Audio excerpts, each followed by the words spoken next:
En PodCat, el podcast d'urgències i emergències mèdiques en valencià.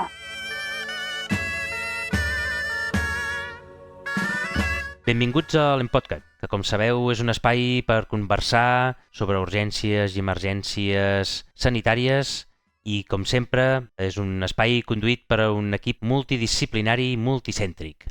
Aquest episodi que estem presentant avui és l'episodi 41. Per un costat tindrem l'Albert Oms, àlies Emermet Pirineus. Albert, digue'ns alguna cosa teva per si hi ha algú que encara no ens ha sentit mai que et coneixin. M'agrada anar a buscar bolets, no sé si ho he dit, això. I aquest any ha estat molt bo. Molt bé. Jo soc Albert Oms, soc infermer de l'Hospital de Cerdanya, l'Hospital Transfronterer. Tinc un lloc web que es diu emermetpirineus.cat i a les xarxes socials doncs estic a Twitter per aquest nom i a mastodon.cat també per al mateix nom. Molt bé, Albert. I jo mateix soc en Xavi Basurto, soc metge d'urgències a l'Hospital de Figueres i també a la unitat del SEM avançada que tenim a Figueres, la 606, i ens podeu trobar publicacions que anem fent així quan tenim temps a urgent.cat i a Twitter també, a la xarxa X, urgent.cat. I Albert, avui aquest episodi 41, si no m'equivoco, de la tercera o quarta temporada, ja no... Quarta. Quarta temporada? Fantàstic. En aquest episodi tenim un tema interessant que ens explicaràs tu, molt relacionat sobretot amb pacients traumàtics, molta relació amb l'extrahospitalària, però també podem aplicar a qualsevol lloc on tenim un pacient traumàtic, i fan referència als collars cervicals. El pacient traumàtic que sospites alguna cosa a nivell de la columna cervical, quan els hi posem el collar cervical, quan els hi traiem, si cal posar-lo sempre, si no... És d'això, Albert, el que vols parlar avui? Sí. Mira, de fet, deies que al teu blog hi poses coses quan tens temps. Sí. Doncs jo ja he acabat tots els temes que tinc publicats al blog i ja els hem explicat aquí a l'Empodcat. Però bé, tinc fetes coses que no he publicat per vergonya, unes de les quals són unes traduccions de la recomanació que faré avui, un lloc web i podcast que es diu Skeptic's Guide to Emergency Medicine. I en tinc una que justament parla d'un estudi en què les infermeres de triatge retiraven el collar cervical d'aquells pacients que arribaven a urgències, ja sigui per ambulància o per mitjans propis, retiraven o posaven en funció d'uns criteris, que és el que us vull explicar avui. El tema que jo li poso en això és la restricció de l'ús del collar ortopèdic en el pacient traumàtic. Surt la paraula restricció, o sigui que això és un tema, però gairebé podria ser un menys és més en esteroides. Justament també us recomanaré el lloc d'on ho he tret i a sobre sentireu que només paro que repetir collar i en cap moment diré collarí, amb la qual també anem a l'urgent mot. Ni collarí ni collaret. Ni collarí ni collaret. Això ho saps tu perquè ho has escrit al teu diccionari de l'urgent mot i jo simplement me'n faig ressò i intento aplicar-ho tant com puc. Sona una miqueta estrany, però collar ortopèdic o collar cervical. Perquè tu creus que en posem masses d'aquests collars cervicals? Perquè sempre havien dit que qualsevol pacient traumàtic, no? Si s'ha caigut, qui te diu que no té una lesió cervical? Creus que en posem masses o massa pocs? O quin és el problema? Crec que aquest serà l'episodi més polèmic de tots que haurem gravat. Sí, crec que se'n posen masses. Uh-huh. No vull polemitzar massa, però és un paradigma d'aquests dels primers auxilis que fa una borrada d'anys que hi és i que no es pot moure de cap manera. De fet, la cosa és que tenim molts pacients traumàtics i, evidentment, molts es poden haver fet mal a les cervicals. Però hem de tenir present que posar un collarí no és inocu. El primer motiu pel qual no és inocu és perquè no sempre els posem bé. I aquí podria estendre'm i fer un passatge dels horrors de tots aquests collars cervicals mal posats que tots hem vist. Tenim exemples dels que vulgueu. Sí. Suposo que heu vist ambulàncies on els collars cervicals els posen tancats en ells mateixos, penjats de la barra d'aquella per agafar-se el sostre, per exemple. Sí. Malament. Això deforma el collar i llavors quan el vols posar el collar està deformat i per tant no fa la feina que ha de fer, no s'adapta al pacient sinó que força el pacient en una posició que no toca. Si veieu això, malament. Després tenim collars de dues peces. Sí, correcte, sí. Tenim collars de diferents talles, que llavors tu has de decidir la talla i no és senzill a vegades decidir la talla perquè tens gent amb el coll curt, ja sabeu que tots som com som. Després tenim els ajustables, que has de mesurar i ajustar i que quedin fixos, perquè si no apretes els botons per ajustar-lo no queden fixos. Després hi ha els que la barbeta amb la peça que tenen el mentó bé plegat i per tant l'has de desplegar. I no seran el primer ni l'últim que hem vist que li posen i no es desplega la peça. Ja dic, és un passatge dels horrors de collars d'aquests mal posats. I si no el poses bé, doncs no fa la feina. Per tant, fer una cosa que no és inòcua i no fa la feina és perdre-hi. Podria que hi estaríem parlant una miqueta en relació a un menys és més. I tant. Coses que sempre hem fet i que sempre fem i que potser no té per què portar un benefici pels pacients. I no només si ho posem malament, si ho posem bé, també poden passar coses. I hi ha estudis fets d'això i aquest a mi em fa una certa angúnia. és amb els que tenen NTCs amb lesions cerebrals, el fet de portar un collarí ben posat els augmenta la pressió intracraneal. De fet, una de les mesures que hi ha per disminuir la pressió intracraneal és afluixar els collars cervicals. També dificulta la gestió de la via aèria. Si a aquesta persona li has de manipular la via aèria per algun motiu, ens referim sobretot a intubar, però no només. Clar, tens això que et limita el moviment, per tant, et dificulta la laringoscòpia si l'has d'intubar, per exemple. És molt exagerat, però també passa, no? Les úlceres per decúbit. Si tens algú que se li està clavant allò durant hores, doncs allò farà mal. És difícil que ho veiem nosaltres a urgències, això serà un marron que es trobaran després, però comencem nosaltres amb això. També veig la falsa seguretat que posant-li un collar cervical la columna està immobilitzada. El collar cervical immobilitza la flexió-extensió, però la rotació no gaire. Una altra cosa, aquest és l'exemple paradigmàtic de per què a vegades diem això del menys és més. Una persona que no té dolor cervical, tu li poses el collarín i me'l deixes 3 hores amb aquest collar cervical posat, li farà mal al coll després. I s'emportarà imatge i li hauràs de posar analgèsics que potser no hagués necessitat si no li haguessis posat el collar. És a dir, no és inocu aquest collar. I els beneficis que té, del que he llegit preparant-me per avui, els beneficis que té no estan tan demostrats. És a dir, no està clar que el collar sigui millor que altres eines per limitar el moviment de columna. En tenim algunes altres eines per limitar el moviment de la columna cervical? Mira, d'entrada, una que és molt interessant, quan s'ha de fer una extricació d'un cotxe, doncs el millor és que pugui sortir ell pels seus propis mitjans. S'ha vist que això és la manera en la qual ell belluga menys el coll. Es belluga tota la resta, però el coll no. Evidentment, l'eina principal és no ser uns bàrbars, bellugar-lo amb compte. Que la gent no es pensi que això que he dit, que s'ha de restringir l'ús de collar cervical, la gent es pot agafar i començar a fer els tombaries als pacients. No és això. Sí. El sac de buit és una eina que a mi em sembla meravellosa, sí. Ben posadet, poses a dins, llavors el sac de buit l'adaptes al pacient amb la posició en què estigui més confortable, generes el buit i queda empaquetat allà i no s'hauria de bellugar. I l'altre que tenim és l'immobilitzador de blocs, que tothom coneix per la dama d'Elche, que aquest és justament el que, si volguéssim fer una immobilització amb collar cervical ben feta, si ho féssim segons l'estàndard del socorrisme, doncs seria collar cervical i blocs laterals. I amb els sacs de buit també pots limitar aquesta rotació. Fixa't que no he parlat de la taula espinal, que ha estat durant molts anys, especialment en els països anglosaxons, ha estat com una mena de paradigma, han d'anar sempre amb un tauló espinal. Jo sóc anti-tauló espinal, el tauló espinal per mi és una eina d'extricació, serveix per treure la gent d'allà on estigui, però no és una eina de transport. Posa-me'l en un sac de buit, sisplau. Sempre quan parlo amb gent de la zona metropolitana ens discutim, perquè diuen, home, però és que si és curt, jo com que els meus no són mai curts, sempre trigo molt, entre que els carreguem i els hi acabem traient el tauló espinal en algun lloc de l'hospital passa molta estona. Si algú és un màquina i col·loca el pacient en un tauló espinal i als 15 minuts ja l'ha tret del tauló espinal allà a l'hospital, doncs endavant, però això és mentida. Almenys a casa meva sempre és mentida. I... Digues, perdona. Va dir, però el que dius que no tothom es beneficia de fer una immobilització amb un collar cervical, tenim alguna forma de saber quins pacients podríem saber del cert que sí que es beneficien? S'han fet coses i, de fet, és la meva opinió, evidentment. Aquí som responsables de la nostra opinió, bueno, a vegades, no sempre, però no és un invent. Hi ha el joint statement, és a dir, statement seria més aviat un posicionament conjunt d'una sèrie d'entitats americanes, l'Associació Americana de Metges de Sistemes d'Emergències Hospitalàries, el Col·legi Americà de Cirurgians i tal, parlen sempre de restricció de moviment cervical, no de collar específicament. Ja es cuiden prou amb salut, no només és el collar cervical i compte que no sempre és necessari el collar cervical. Tampoc està clar que una bona immobilització eviti les complicacions d'una potencial lesió cervical. M'explico. Nosaltres sempre hem cregut que si tu et fas mal a les cervicals i després et belluguen, es pot augmentar aquest dany.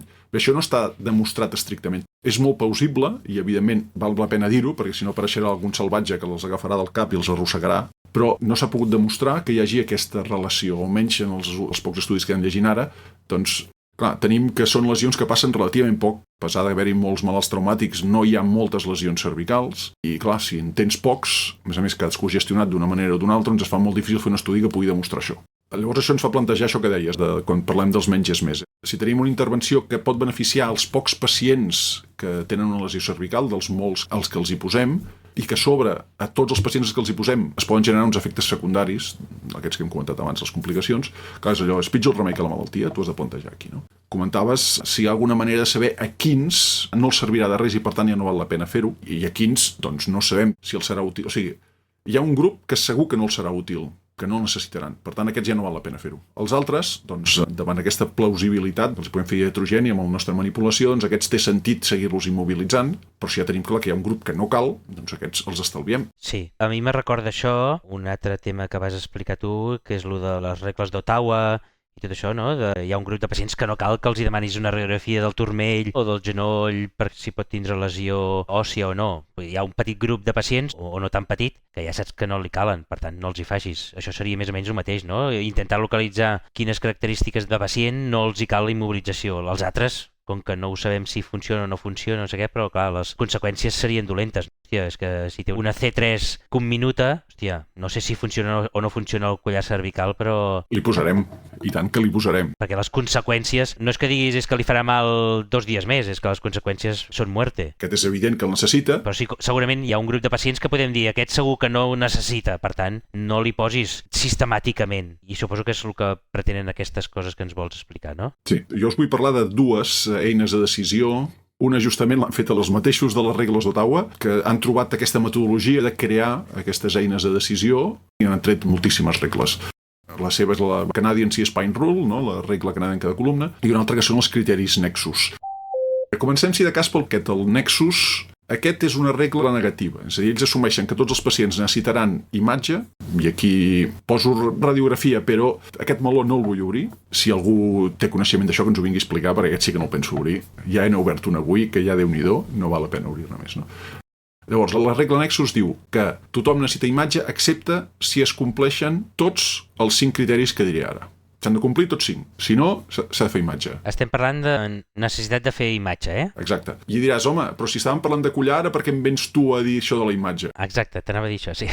Clar, tu ara imagina't que és un pacient que ni li farem radiografies. Té sentit que l'immobilitzem? Un pacient que a l'hospital no li farem imatge i l'enviarem a casa. Home, doncs em sembla de calaix que algú que no se li farà ni tan sols imatge no necessita immobilització. No sé, si creieu que m'equivoco m'ho dieu, però és un silogisme que, hòstia, no veig sentit, no? Sí, sembla coherent. I de fet, hi ha uns quants estudis que això que dic jo ara així mig en broma doncs ho expliquen millor. Si a una pacient no li demanaràs imatge i li donaràs l'alta, doncs no té sentit.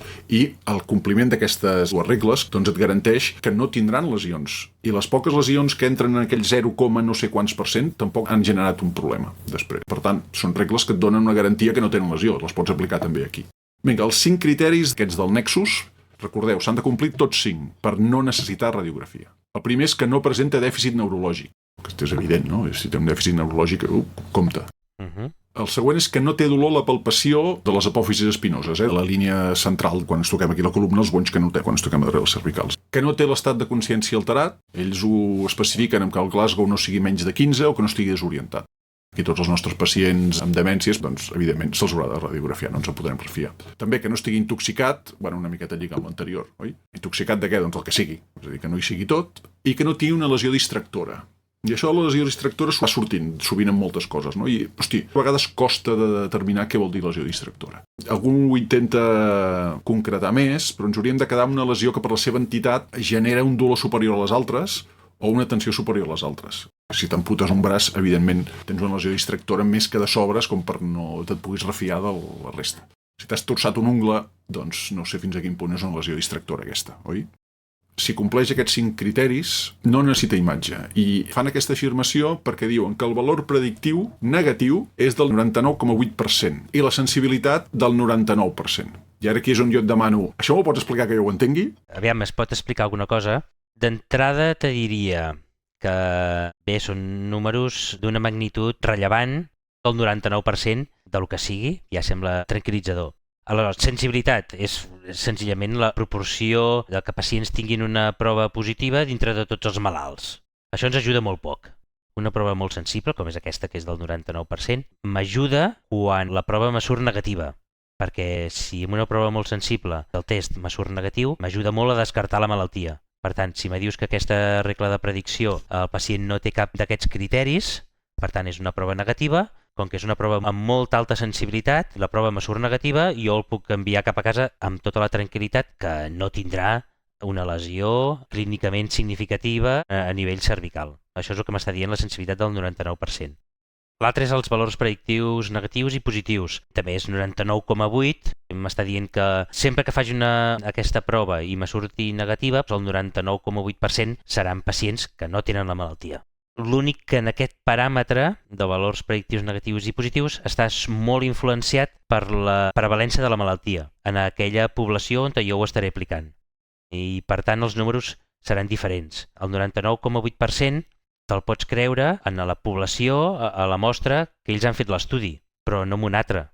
És a dir, si això m'ho estàs dient a una mostra de pacients reclutada extrahospitalària, doncs poder no és el mateix que a nivell ambulatòria, que a nivell d'un servei d'urgències d'un comarcal, que un servei d'urgències d'un hospital terciari o d'un centre especialitzat en trauma.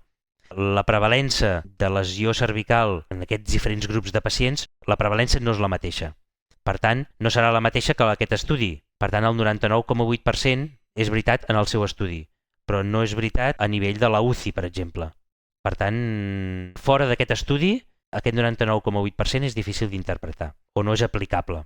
Més enllà dels valors predictius negatius, hi ha una determinació, un paràmetre que se'n diuen que són les raons de versemblança. Ens sona perquè n'hem parlat. Crec que sí. Si calcules aquest paràmetre, que és una simple divisió entre la sensibilitat i l'especificitat, aquest sí que no està influenciat per la prevalença de la malaltia. I si l'estudi està ben fet, t'haurien de donar la sensibilitat i l'especificitat i tu, amb una simple divisió, calcularies el likelihood ratio positiu i la raó de versemblança negativa. En aquest cas, si calcules la negativa, segurament te donarà 0,0 no sé què, que per tant serà molt baixa, i llavors aquest paràmetre sí que el pots utilitzar, sigui quina sigui la prevalença de la malaltia, si estàs a primària, extrahospitalària, en un comarcal o en un centre de lesionats medul·lars, jo què sé. Per tant, aquí m'afaltaria, amb aquesta informació que m'has donat tu, m'afaltaria dues coses. Conèixer la raó de versemblança negativa, tenint un valor predictiu negatiu del 99,8%, segurament me sortirà una raó de versemblança negativa també molt bona.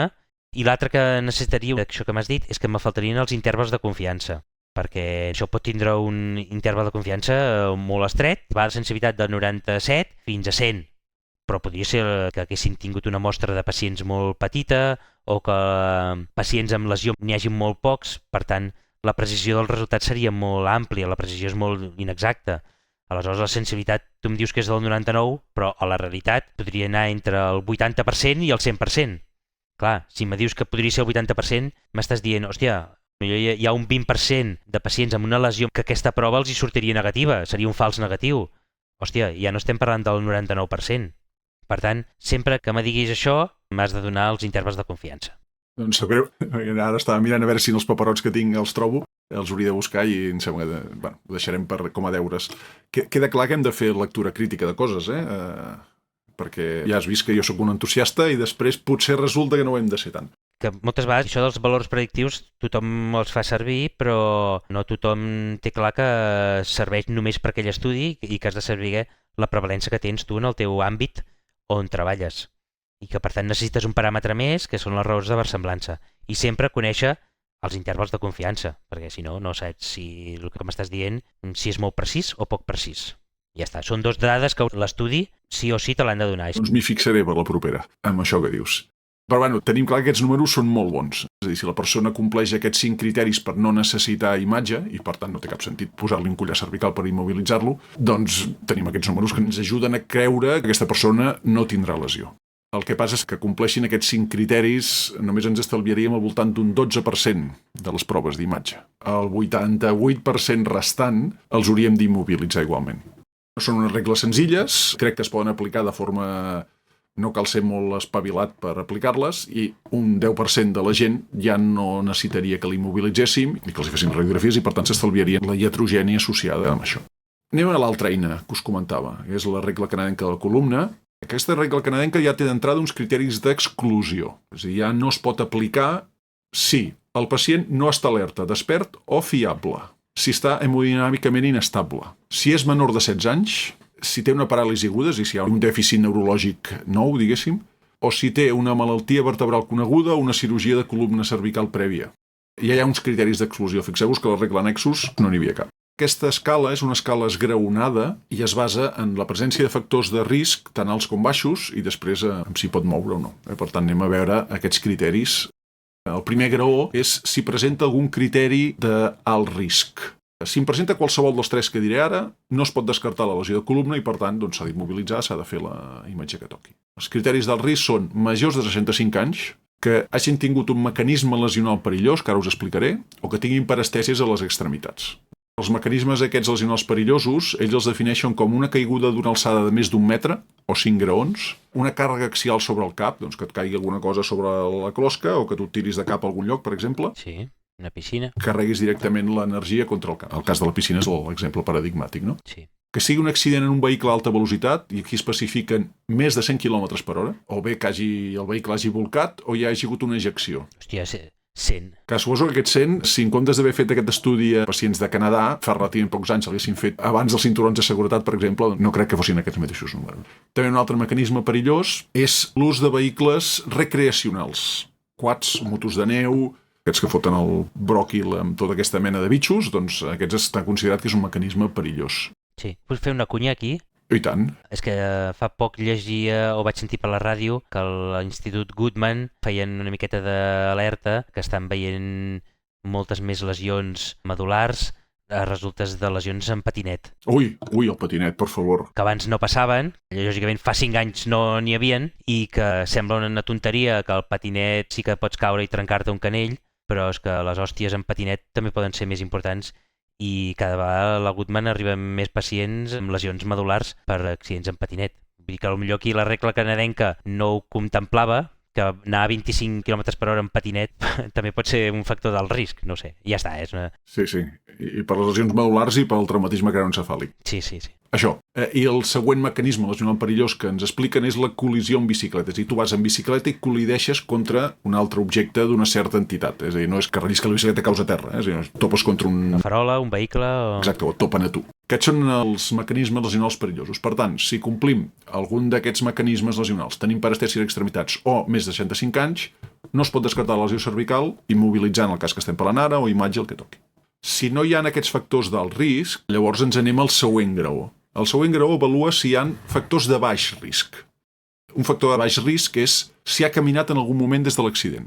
O bé, si el dolor cervical ha aparegut diferidament. Primer no en tenia i després en té. Hi ha absència de dolor a la línia mitja de la columna cervical, allò que explicava el criteri annexos, no? Si toques les apòfisis espinoses de les cervicals, doncs si quan apretes aquí no et fa mal, doncs això és un factor de baix risc. I l'últim és el que n'hi ha una col·lisió per encalç simple, és a dir, que amb un vehicle et golpegin per darrere, contra el teu, no? Aquí hi ha unes exclusions, és a dir, si et piquen per darrere però et projecten contra el trànsit que ve de cara, doncs llavors tens dues lesions. La que et fot l'hòstia per darrere més la que et fots tu l'hòstia per endavant. Aquest, evidentment, no entra dins encalç simple, o bé sí que el que et pica per darrere és un vehicle molt gros o que va molt de pressa o acabes volcant. Aquí és la típica que tu vas amb el cotxe, frenes i ve un altre per darrere i et fot un ceballot. Això seria un factor de baix risc. Si no hi ha cap d'aquests factors de baix risc, no es pot descartar que hi hagi lesió de columna i per tant s'ha de fer la immobilització i la imatge. Hem passat al primer graó, que és que si hi ha factors d'alt risc no es pot descartar immobilització i imatge. Si no hi ha cap factor de baix risc, doncs el mateix, immobilització i imatge. I l'últim graó és si és capaç de girar el coll de forma activa, és a dir, la de bellugar ell 45 graus a dreta i a esquerra. Fixeu-vos el que estic dient ja, És a dir, és algú que ja li han fet tot això i ara bellugui el coll. Els dogmàtics de la immobilització, doncs ara mateix els deu estar explotant el cap, oi? Hem fet els 3 graons. No hi ha cap factor d'alt risc, hi ha algun dels factors de baix risc i a sobre és capaç de girar el coll de forma activa 45 graus a dreta i a esquerra, podem descartar la lesió de columna. I, per tant, doncs no necessita imatge ni collar. Si no pot, doncs evidentment no es pot descartar i, per tant, s'ha de fer la imatge i la immobilització corresponent. Això és la regla canadenca de columna. Hem parlat de l'annexus i hem parlat de la regla canadenca de columna. I he dit primer l'annexus i ara la columna. És millor la regla canadenca de la columna que l'annexus? Doncs jo, en llegint, té uns números similars, la canadenca de columna de l'annexus, però amb aquest criteri esgraonat ens permetria reduir el número de radiografies, per tant, d'immobilització, en un 40% dels pacients. I això ja no és el 10% d'abans. En aquest sí que tens números més precisos o no? Números n'hi ha, el que passa que falta que els tingui a mà, Això és un altre. A veure, va, anem a mirar. Mira, de l'estudi de validació de la regla de la columna feta per paramèdics de l'any 2009, la sensibilitat era d'un 100%, amb un interval de confiança del 95%, anava del 74% al 100%. No sé aquests números que et diuen. Això vol dir que fora d'aquesta mostra de pacients que van fer servir ells per l'estudi, a la població real, el que passa realment a la població, el valor real pot ser qualsevol número dintre d'aquest interval que m'has donat. Per tant, en el pitjor dels casos, podria ser el 74%. Aleshores, vol dir que de tots els pacients que realment després es demostrarà que tenen una lesió, hi haurà un 26% de pacients que tu els donaràs com a bons, com a alta sense immobilització, i no sé què. M'agradaria que aquest interval de confiança fos més ajustat al voltant del 99%. Tinc més números. Tinc una especificitat entre el 40 i el 45%. Ara podríem fer una raó de versemblança, no, amb això? Sí, correcte. Però si tens una prova que te diuen que és molt sensible, que és del 99% amb un interval de confiança que ja me l'has dit, per nassos l'especificitat serà més baixa. Per tant, és una prova que no serveix per diagnosticar una cosa, serveix per descartar-la, perquè té una sensibilitat alta. Però ja hem vist que a l'hora de la veritat no és tan alta. L'especificitat és per quan et surt positiva aquesta prova, jo confirmo la malaltia. Però en aquest cas ja m'estàs dient que és del 40 i pico % o del 50 o del 60, és igual, és molt baixa l'especificitat. No me serveix de res. Aquí segurament si faig la raó de versemblança positiva me sortirà de 2, és molt poc. El que sí que tenen és un valor predictiu negatiu del 100% amb un interval de confiança del 99 al 100, amb els seus càlculs, tant per metges com per paramèdics. Bé, me sobta que tinguin una sensibilitat que va del 74 al 100% i després s'hauria de mirar. Alguns d'aquests estudis els tinc, llavors els compartirem al canal de Telegram per qui tingui interès. Val. Això, l'any següent, el 2010, es va fer una metaanàlisi, perquè també l'altra cosa que ens podríem plantejar si combinem les dues, no? Si agafem la Nexus i la regla canàdica de columna, però bueno, si heu vist, pels criteris d'exclusió, ja, realment, si no estan juntes, pràcticament ho estan. En aquesta metaanàlisi van comparar 14 estudis, un era amb la regla canàdica de columna, que era de l'any anterior, que evidentment, 3 eren en Nexus i els altres 10 eren estudis fets a cadascuna a casa seva, però que complien més o menys uns criteris semblants, no? Que eren aquests que tinguessin la mobilitat cervical conservada, que no hi hagués dèficit neurològic, que no estiguessin el nivell de consciència alterant i tinguessin lesió distractora. I en aquesta metaanàlisi de tots aquests estudis teníem uns valors predictius negatius, doncs d'això, el 99,8% i una sensibilitat del 98%, em ho llegeixo aquí. Recordo d'haver vist a les taules d'aquesta metaanàlisi doncs, que el número de pacients era bastant alt, de l'ordre de 30 no sé quants mil, i els números de lesió cervical, que diríem són els falsos negatius, eren de l'ordre de molt poques desenes, amb tot el total aquest. És a dir, 30 i pico mil, cada molt poques desenes. I especificava per allà, clar, ara hauria de recordar exactament quin és cada estudi, doncs que la magnitud de la lesió doncs, tampoc era necessari tractar-ho. És una de les coses que a mi, quan vaig llegir això, perquè bueno, ja heu vist que jo sóc un entusiasta, però clar, també estic amb tu, que hòstia, cuidado, que aquí la podem cagar molt, no? Però resulta que quan ens trobem amb aplicant aquestes regles, els falsos negatius que s'escapen d'aquí, doncs la seva gravetat és relativa. És a dir, si tindran una lesió, però aquesta lesió no ha requerit d'intervenció, doncs per tant, aquí pots tranquil·litzar-te una miqueta més. Doncs això el que volia explicar-vos és això, és a dir, que tenim algunes eines... Una pregunta, Albert. Digues, perdona. El fet de combinar aquestes dues eines ens estalviàvem... Ens ho has dit? Quants t'estalvies d'immobilitzar? La regla canadenca, un 40%. Amb la canadenca, un 40%. Sí, que de fet, clar, el que deies tu de la població és evident que depèn d'on visquis serà diferent. Si estem en un lloc que hi ha molts accidents de bicicleta o d'esquí, probablement el malalt traumàtic no és igual que el malalt traumàtic d'un territori on hi ha molta gent gran i la majoria de malalts traumàtics són caigudes de pròpia alçada. Evidentment, aquest número de quanta gent que li podràs no fer la radiografia i, per tant, no immobilitzar és menor. I aquesta recomanació, això de quan és? El Nexus i la regla canadenca aquesta? Això ja és de fa uns quants anys, no? El Nexus és de finals del 90 i la regla canadenca de columna em sembla que és 2008-2009. Ja han passat bastants anys. I en aquests anys, o sigui, això que van proposar aquesta gent fa 15 anys encara es manté, no s'ha descartat. Si en 15 anys d'aplicar això i molta gent ho està fent, no hi ha hagut conseqüències, especialment tenint en compte que això trenca un dogma, doncs em fa estar relativament tranquil que això és relativament segur. He estat buscant a veure si hi ha alguna metaanàlisi molt recent i no n'he trobat cap. Si algú la troba o la té o això que me la passi. A veure, tampoc he dedicat molts anys de la meva vida a això, és a dir, no sóc expert. Però, de fet, són unes recomanacions que no sé si les estem aplicant de forma sistemàtica a tots els malalts traumàtics. Tot i que fa 15 anys que sabem que aquestes recomanacions són vàlides, no les estem aplicant de forma sistemàtica. No. I aquí és on... O sigui, hi ha coses que són dogmes que són molt difícils de trencar. I aquí estem parlant de justament una cosa que s'ha fet durant decennis i que ha estat una regla gravada a foc que aplica tota mena de gent, des de gent amb un gran bagatge científic a gent que no en té cap de bagatge científic i s'ha aplicat de forma dogmàtica, no? Em recorda, en certa manera, l'ús de l'adrenalina en l'aturada cardiorrespiratòria. Que això ja en parlarem. L'adrenalina porta posant-se en l'aturada cardiorrespiratòria, què, 50 anys?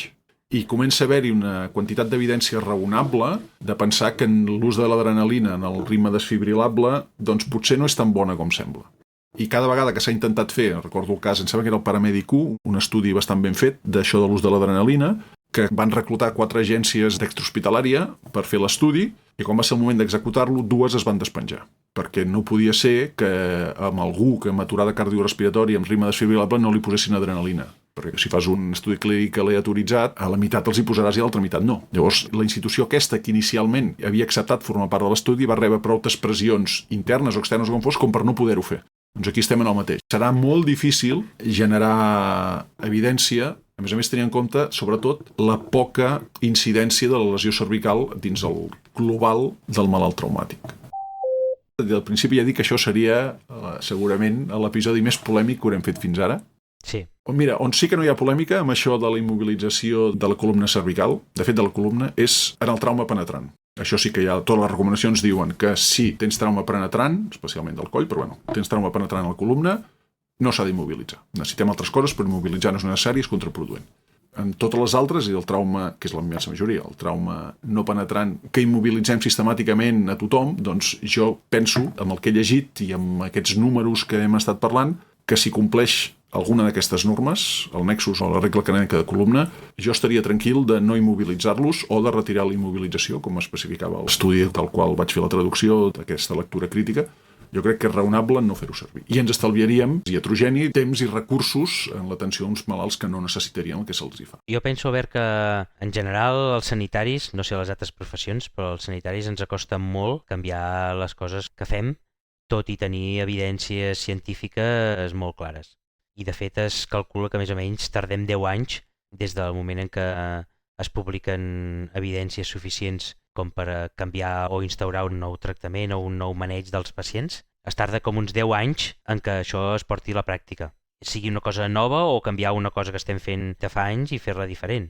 Per tant, aquí sí, portem 15 anys del Nexus i de la regla canadenca, però bueno, penso que encara estem dintre la normalitat i poder el que faltaria és que la gent, a part de tindre evidències científiques, que les institucions per les quals treballen realment facin protocols interns que ho defineixin de forma claríssima, no? El teu hospital on te treballes, pel teu servei d'emergències extrahospitalaris o per qui sigui, doncs realment tingui uns protocols que diguin si no compleix aquests criteris no cal que li posis un collar cervical i que el tècnic el pugui portar tranquil·lament a un servei d'urgències i que no li diguin res perquè està claríssim que no el necessitava. Penso que deu faltar això, que les institucions es comprometin i facin uns protocols adaptats a l'evidència científica, perquè si no és difícil que el professional de forma individual decideixi, que ja està bé, però clar, sempre té la por de dir, hòstia, és que em portaré una bronca perquè no he posat un collar cervical quan aquí encara es posen, jo què sé.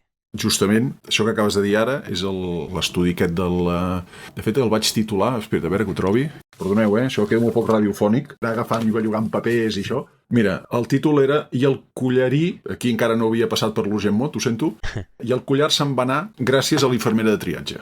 I l'estudi justament és una institució en què comencen les seves infermeres a aplicar aquest protocol, se les forma i les infermeres de triatge, doncs, als seus pacients, el que... Aquesta institució va decidir, evidentment va ser la institució, no feu res que la vostra empresa no us deixi, no fotem. Apreteu a la vostra empresa perquè alguna cosa canviï. Doncs això, no? A mi el que em placa bastant d'això és que el pes de la tradició és molt difícil de vèncer, molt difícil de vèncer, i tinc la sensació que cada vegada ens costa més. Veient el retrocés, ja parlo de globalment, però veient el retrocés que hi ha en moltes coses de societat, aquí també ens passa. Sí. Soc perfectament conscient que si algú aplica aquestes normes, doncs, escolta'm, molt bé, perquè justament ara encara segurament és més difícil que abans.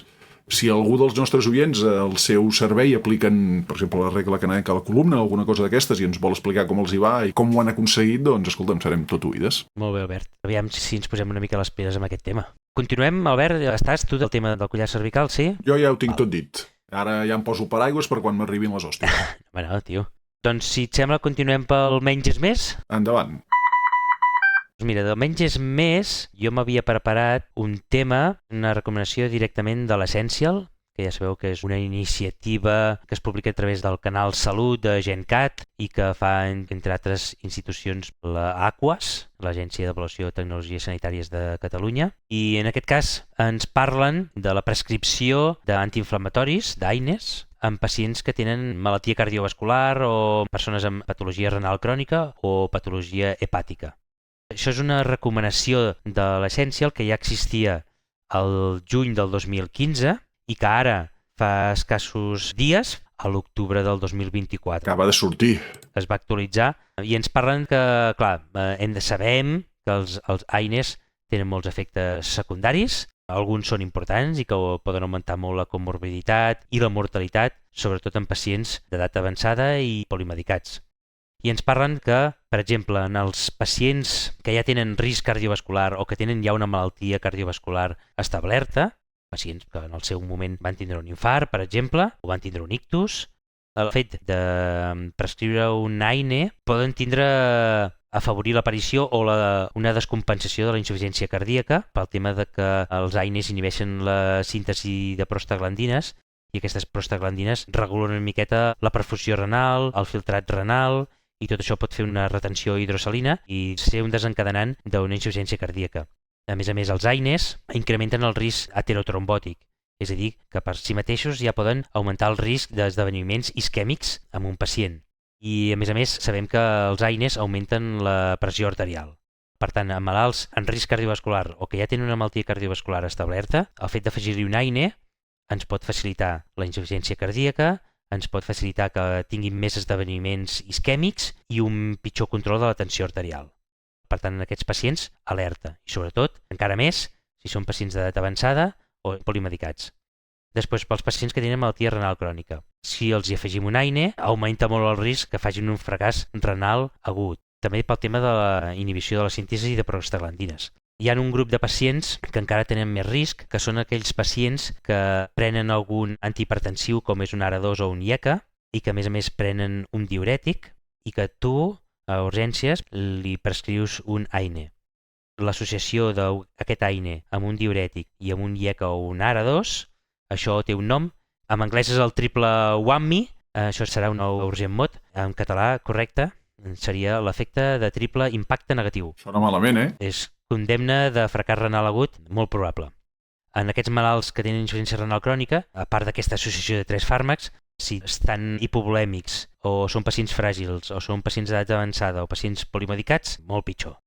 I sapiguem que contraindicat els AINEs en pacients que tenen un filtrat glomerular de menys de 30 mil·lilitres per minut. I l'altre grup de malalts, aquesta Essential ens diuen molt de compte amb els AINEs, són els pacients que tenen insuficiència hepàtica greu. Per exemple, els cirròtics són pacients que tenen una hipoalbuminèmia i sabem que els AINEs van units a proteïnes. Aleshores, els cirròtics que tenen poques proteïnes augmentarà el nivell plasmàtic dels AINEs en sang i, per tant, és més fàcil que facin efectes secundaris. A més, sabem que els AINEs es metabolitzen al fetge a través del citocrom P450. Aleshores, aquests pacients que tenen insuficiència hepàtica, doncs el metabolisme dels AINEs no serà el mateix i augmentarà també la seva concentració. I, a més, els AINEs poden ser hepatotòxics directament. I, a més, molts d'aquests pacients amb cirrosi poden tenir hipertensió portal, un síndrome hepatorenal i els AINEs, com hem dit abans, inhibeixen la síntesi de prostaglandines i, per tant, empitjorarà el filtratge glomerular i, per tant, el seu síndrome hepatorenal empitjorarà i això incrementa, per exemple, el risc de sagnat. Per tant, en pacients amb una malaltia hepàtica greu, els AINEs estan contraindicats. Si no tenen una hepatopatia greu i és lleu, el que s'hauria de fer és, si pots, no donar-los-hi, és la millor situació, però, si no, disminuir la seva dosi a la mínima que sigui efectiva o augmentar l'interval d'administració dels AINEs. I això, per què surt ara un Essential?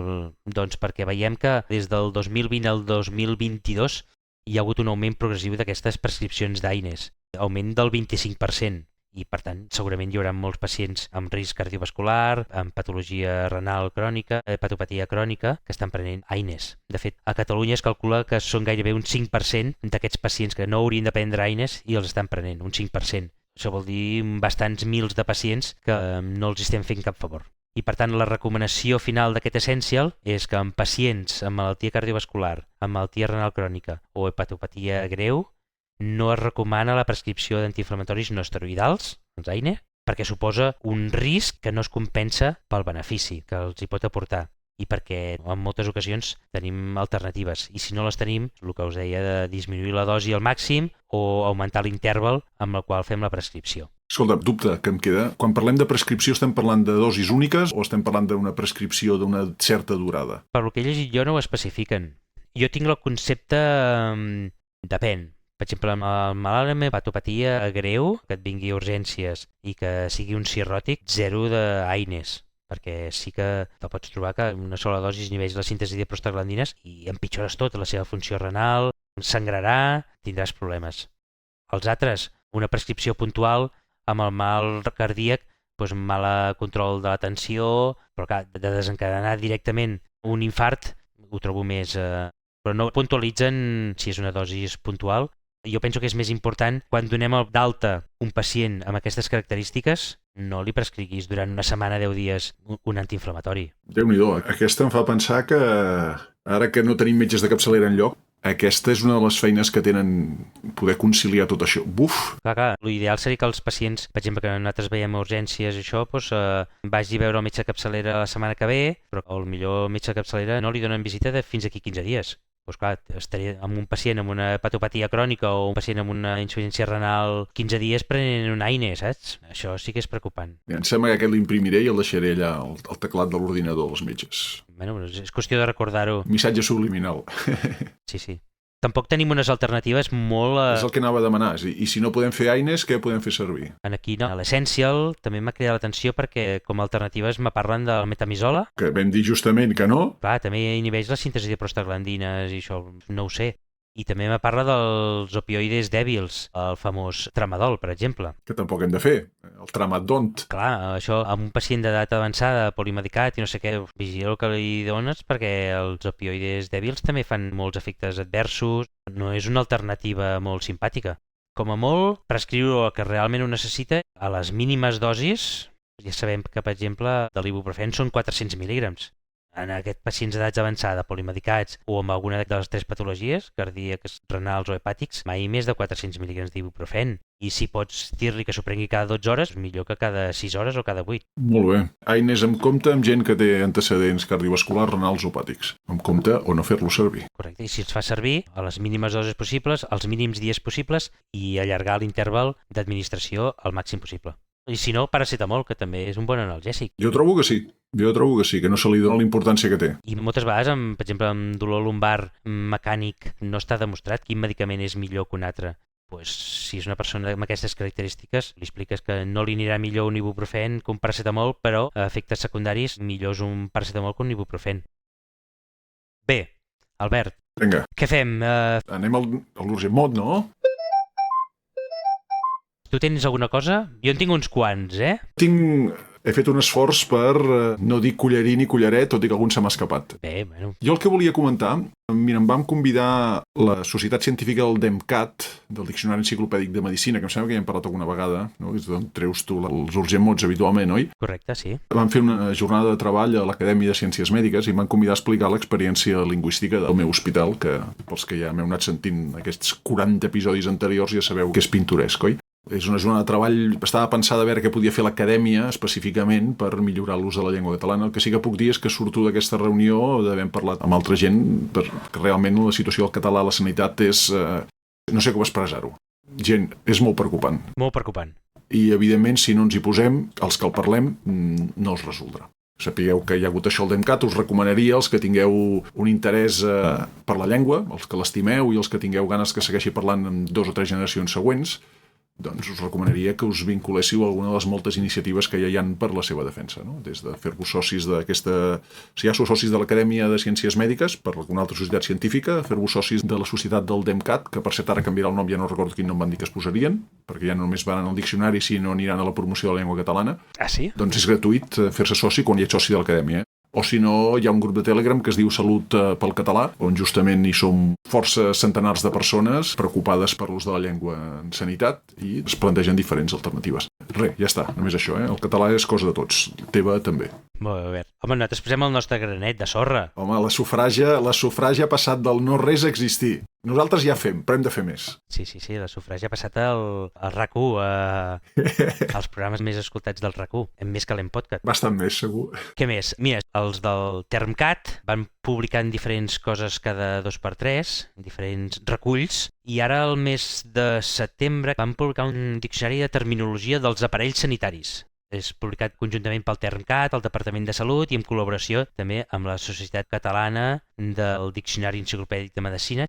I n'he fet un resum, n'he seleccionat els que fan referència a aparells estris que fem servir a urgències. Els he reunit i us els comento així per sobre. Alguns ja els hem comentat a algun dels altres 40 episodis.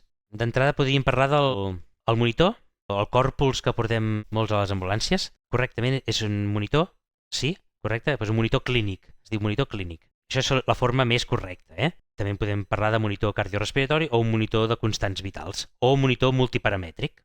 Totes són sinònims correctes.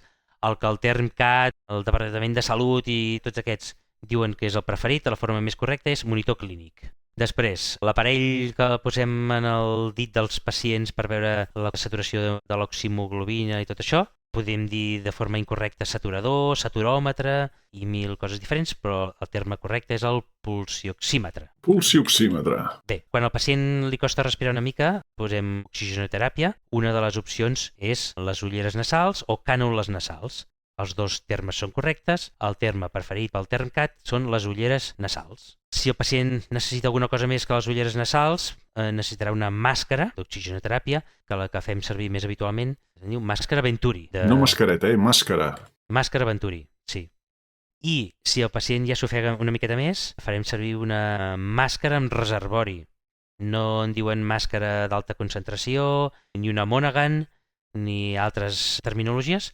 Saps de què m'estic parlant, no? La típica màscara amb un reservori, que diem que la concentració que respira el pacient gairebé se podria acostar al 100%, però això és màscara amb reservori. Mira, aquest està molt ben trobat perquè és molt descriptiu. Així com ens queixem que sovint tenim nomenclatura complexa. Bueno, fins i tot el monitor clínic, per exemple, doncs el monitor clínic no m'agrada tant com aquesta, una màscara amb reservori. És molt explícita. És molt descriptiva del que estàs veient, exacte. I l'altra que també és molt descriptiva i que fem malament és el respirador manual.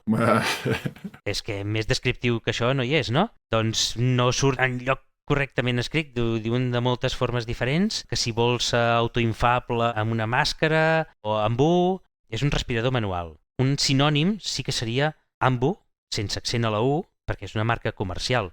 És com si diguessis Bambas, doncs és una marca comercial. I si ja no és manual, és un respirador. No és un ventilador, és un altre terme que sortia en aquest diccionari. No és un ventilador, perquè em sembla que en francès o en anglès és ventilator o ventilateur, però en català el terme correcte és un respirador. Ui, aquí tindré conflicte amb algun company que insisteix a dir-n'hi ventilador, ara ja n'hi puc dir respirador, d'acord? Hi haurà polèmica. Sí, respirador. Què més? Altres estris o aparells que fem servir urgències, per exemple, per fer una sutura, necessites agafar l'agulla amb un porta, però la porta és per entrar i sortir d'un lloc. El terme correcte és porta-agulles. Tot junt, porta-agulles, amb dos A's juntes, porta-agulles. També crec que sempre en deia un otoscop, per mirar el conducte auditiu extern i el timpà i tot això. És un otoscopi, me faltava la I aquesta final, otoscopi, no otoscop. Què més? Cosa que veiem ara, ho veiem a urgències i a tot arreu, les persones que tenen diabetes porten moltes vegades ara un aparell aquí normalment en el braç, a sobre la pell enganxat, un disc. Això, saps com se'n diu, Albert? Sembla que n'hi diuen Freestyle, que és la marca, però... Freestyle, sí? Jo que sí, que és la marca, no sé. Això me sona els que fan windsurf i que fan skate i no sé què, no? Sí, els que fan així amb la mà, que mouen els dits i tal. Sí, d'aquests en tinc a casa, sí. Val.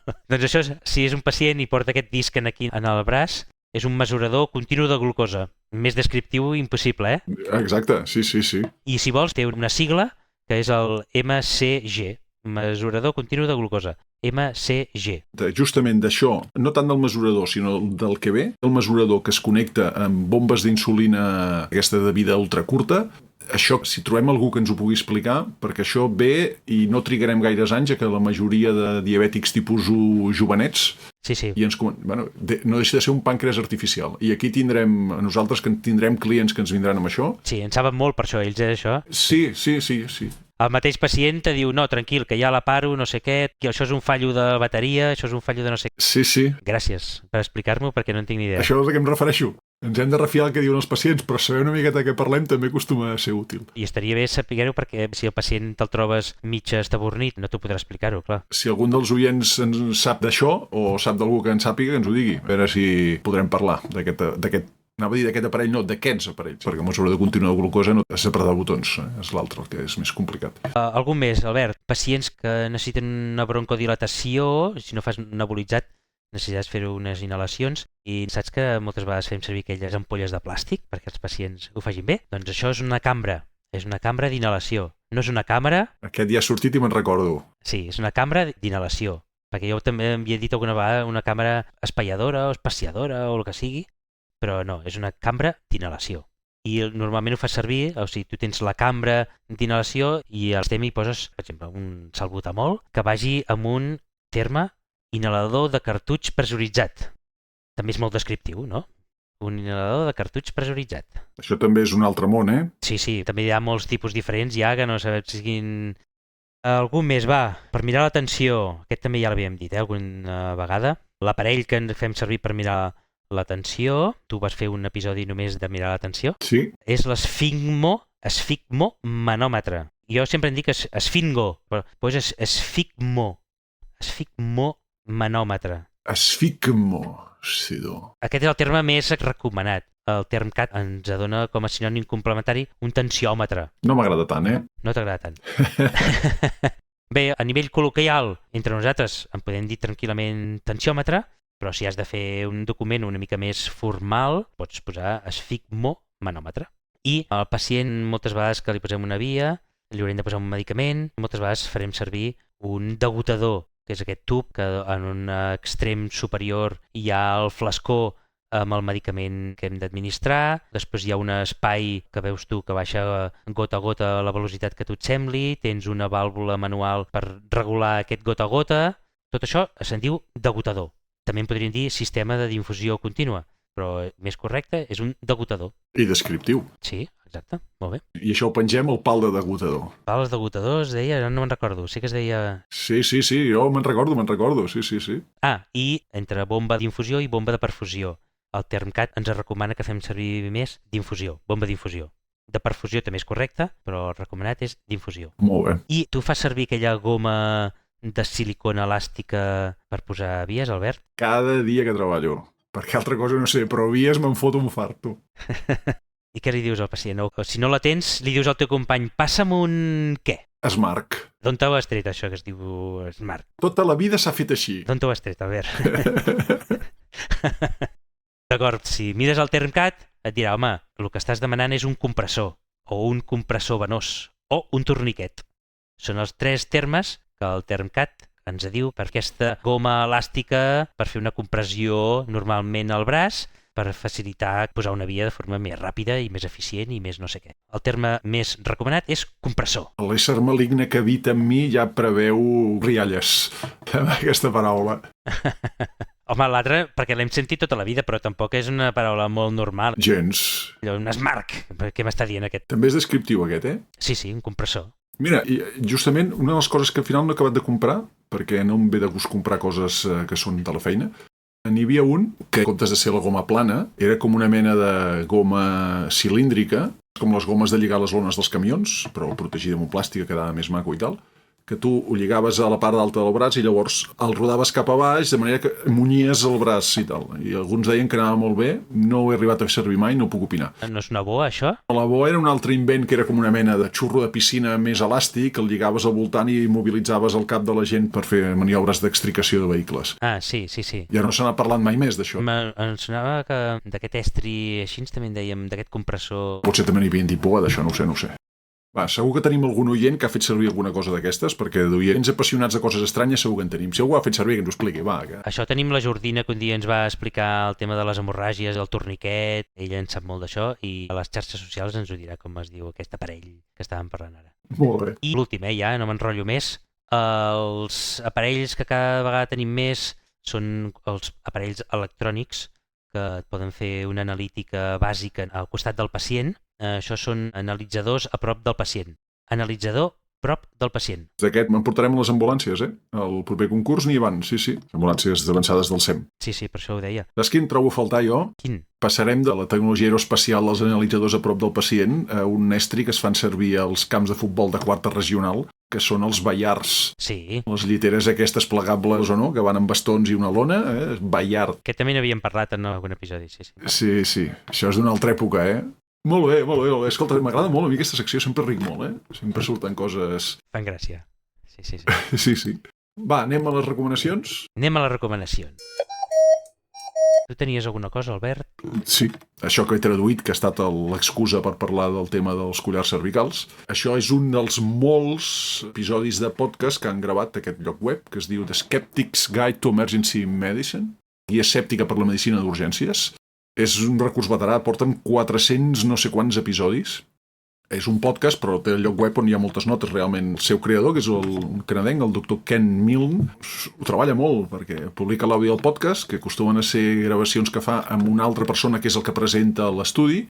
Parlen una miqueta del contingut de l'estudi i després fan una lectura crítica d'aquestes dures, de passar en necessitat de comprovació, a veure si l'estudi és bo o no és bo i això. I, de fet, el seu lema, aquest t'agradarà, el seu objectiu és reduir el temps que passa des de que genera l'evidència fins que s'aplica la pràctica clínica, de 10 anys a només un, fent servir el poder de les xarxes socials. Bueno, sí. Jo el segueixo molt, de fet feia unes juguesques i tal, que qui l'encertava donava premi, tinc un premi seu que em va enviar des del Canadà, imagina't. Sí, molt guai. Ara ja no ho fa, igual se l'han acabat els quartos. La veritat és que és un recurs molt interessant, no només pels que els interessa l'evidència científica i una miqueta els temes acadèmics, sinó també fins i tot per seguir l'evolució de la pràctica clínica. Ells t'expliquen estudis molt rellevants per la pràctica clínica d'urgències. Jo us el recomano. The Skeptic's Guide to Emergency Medicine. El lloc web és THE-SGEM, que són les sigles, .com. Fantàstic, Albert, molt bé. Jo tenia, Albert, una recomanació que és un sistema de formació mèdica continuada per tindre reconeixements amb crèdits de formació. I és a través de portals de formació online, per exemple, UpToDate, o per exemple un altre, que no sé si n'hem parlat alguna vegada, que és Dynamed. Els dos són molt similars i tothom que treballa en centres públics té accés a UpToDate. Per tant, moltes de les persones que ens poden escoltar tenen accés a UpToDate. Doncs tots aquests sistemes et poden reconèixer crèdits de formació que després tu pots presentar per temes de currículum, carrera professional, etc. El sistema funciona. De cada vegada que visites aquestes eines, si entres a través del teu nom d'usuari i contrasenya, reconeix que ets tu i tu fas una cerca, busques no sé què, llegeixes un capítol, llegeixes un altre. Aleshores, tu quan acabes aquesta sessió o cada X temps li pots dir baixa'm un certificat de formació. Aleshores, ell ha reconegut els llocs que has visitat d'aquest portal, te fa un parell de preguntes de dir si t'ha servit el que has vist i si ho podràs aplicar-ho a la pràctica clínica, em sembla que només te demana això, i després te baixa un certificat amb el que has estat fent.